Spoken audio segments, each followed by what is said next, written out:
It's our Coca-Cola Conversations. Alabama head coach Kalen DeBoer. This is our May visit with Coach. We kidded him. It's going to be once a month. You didn't know we were serious. At the golf course. Yeah, that's our spot. That's our spot. How'd you hit him today?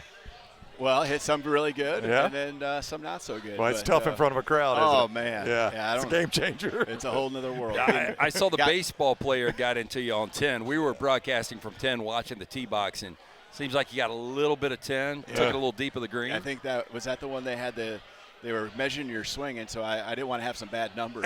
So I understand. I don't care where the ball goes. I just don't want to have some bad numbers out there. So I mean, you're out on the course, autographs, pictures, everything. How much did you enjoy that today? Because this is a almost uncontrolled crowd with you. Yeah, it's awesome. I mean, you just got to embrace it, and you got to love what it's all about, and you got a fan base that just really loves Alabama football, and representing Alabama football is a pleasure and a privilege for me, and so you take everything that comes with it. It was a fun day. Now take me back to the mullet toss a few weeks ago. Did you throw the fish at all? Did you put your hands on one? I did not throw, but it was something. That was an experience too. When people ask something you never thought you'd do or see, that'd be certainly on the list. So last time we were with you, we were talking about the trip to Walgreens late at night, and you're like, I thought I'd gone late enough. I had not. I said to them when we saw the video, this has got to be the biggest welcome to the South moment. Mullet toss at the Floribama. Just going to the Floribama altogether. Yeah, that's quite a place. And it's a place I know my family would enjoy hanging out at. So we'll got to make another trip down there. It's it's one of the happiest places on earth. You can't be upset there. Unreal. Yeah. It's unreal. So a former baseball player, I'll bring this back up. Do you enjoy, watching another sport more than football when you're away from it? Obviously you got to watch a ton of film, but if you're just on the couch – off season, would you rather watch baseball, basketball, or football? I think that when it comes to other sports, what I really enjoy watching are the great teams and the great players. Best team you've ever seen? Best team? Just all together, because this is random, but the 2005 Detroit Pistons, when they played the Lakers, nobody was great. Rasheed Wallace, Rip Hamilton. You had a lot of really goods, Ben Wallace, but you didn't have a necessary Hall of Famer, but they came together, they won a championship. Yeah. I mean, I can't say I can name one, but, I just enjoy those great teams that do those special type of things. And, the team aspect is something you're paying attention to when you're a coach, just trying to figure out what those little pieces are and hearing the background stories and paying attention to those things, something you can add to your team.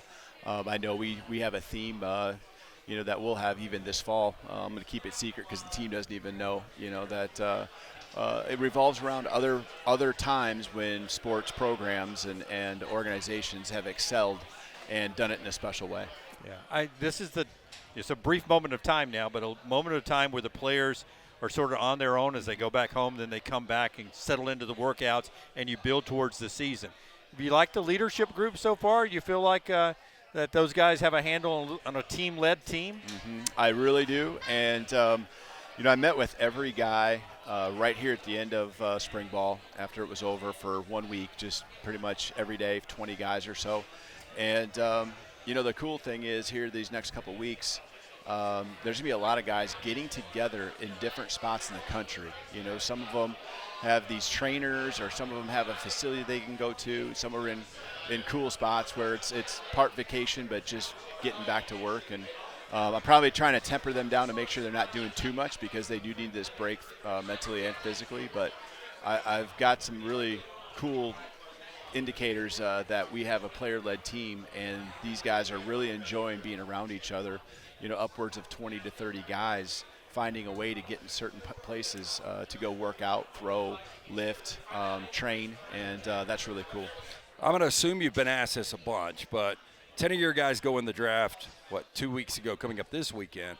Michael Penix, who I absolutely love, goes to Atlanta. Very controversial pick based on the Kirk Cousins signing. What's Atlanta getting with that quarterback? What did you first see in Michael Penix Jr.? Yeah, I mean, I understand it. I'm not sure, exactly what their thought process was, other than you just want to get a great quarterback in. And, I get all that and what people can question, but I do know that Michael was going to be he was going to be right there, one of the next picks. And, I'm glad that people saw him for what he is. And he is an elite quarterback. He can make every throw. The ones over the top with some touch. the ones from hash to opposite sideline. He can throw on the run. He reset his feet. You name it, he can do it. And he can process. He's a great team guy, man of humility. He's going to fall into that. He's going to find himself in that room, and he'll be a great teammate. And when that time comes and his number's called, he'll be ready. Well, and I know, like, you had opportunities to run the football. I mean, I think there's a misconception on how much you like to run the football, but to close the game against Oregon in the regular season, he was throwing the football. Yep. Washington State, that was it a third or a fourth down call that he put up? I mean, you guys would put the ball in his hands to close it down. Yeah, and that's what you try to do. You try to let your best player make those plays when it matters most. And so that's one of the things that I just know I'm always going to believe in. And, for him, that was our strength. And we had enough other really good players. We could protect for him. We could, get open one-on-one. We could get those mismatches, and he would find them. And that will look different. Every place, I've been, it's been something different. You cater to your quarterback. You cater to the other skill around him. And, we'll make sure that we do that with this team as well. Was it a fun draft to watch? Because I'm sure some of the Alabama players you had at least got to know a little bit to see them go, but then to see all those guys go. I mean, it's a rare coach gets to see that many players they've had contact with. Technically 20 draft picks. Yeah, 20 draft picks, yeah. It was. I can't say I got to watch it because I was busy, but I paid more attention than any other draft I've ever been a part of or watched. So it was really cool seeing the Alabama guys, but the Washington guys who I feel so strong about, as not just players but people. We're going to let you eat, but guilty pleasure as far as a food. Do you have something that you probably shouldn't eat as much as you do? I believe we talked about the sweet tooth last time. We did. It's all ice cream. So whatever they got over there.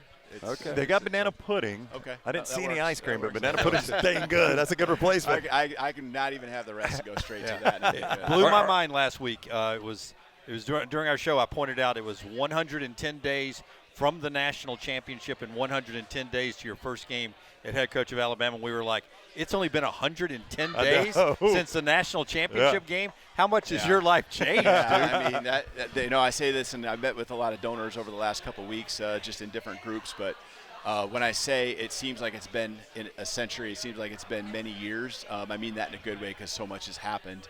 But it's been a blast, and I can't wait, to go through May and June here. To get a couple days break mentally just before we head into fall camp. But it's going to be here before we know it. Can't wait for our June interview with That's you. right. Yeah. Hey, our strategy with Maxon. Maxon used to go. I know. Yeah. Now we know. Now he doesn't wrap us anymore. We sent in some reserves. Yeah. It is a Coca-Cola conversation with Alabama head coach Kalen DeBoer. Always good to see you, Coach. Thanks, Thank you. Coach. Yep, Great to appreciate see it. you.